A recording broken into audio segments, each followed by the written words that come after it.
তাহেরীকে গ্রেপ্তার করতে গিয়ে হামলার শিকার হন পুলিশ।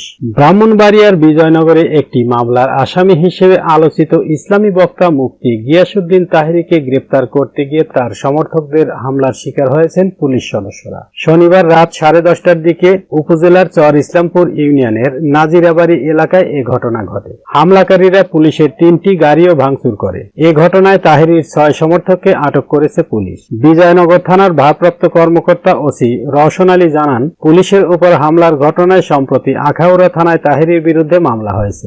নাজিরাবাড়ি এলাকায় তাহেরীর উপস্থিতির খবর পেয়ে পুলিশ তাকে গ্রেপ্তার করতে গেলে তিনি পার্শ্ববর্তী একটি বাড়িতে ঢুকে পড়েন। পরে সেখান থেকে পালিয়ে যান। এ সময় তাহেরীর সমর্থকেরা গ্রেপ্তার অভিযানে যাওয়া পুলিশ সদস্যদের উপর হামলা করে এবং পুলিশের 3টি গাড়ি ভাঙচুর করে। এর আগে গত শুক্রবার আখাউড়া উপজেলায় বিনা অনুমতিতে গিয়াসউদ্দিন তাহেরীর একটি মাহফিলের আয়োজন করা হয়। পুলিশ গিয়ে দ্রুত মাহফিল শেষ করার কথা বললে তাহেরীর সমর্থকরা হামলা করে এক পুলিশ সদস্যের মাথা ফাটিয়ে দেয়। এছাড়া মাহফিল থেকে পুলিশের বিরুদ্ধে উস্কানিমূলক বক্তব্য দেওয়ারও অভিযোগ ওঠে। ওই ঘটনায় তাহেরী সহ 15 জনের নামে আখাউড়া থানায় মামলা করে পুলিশ।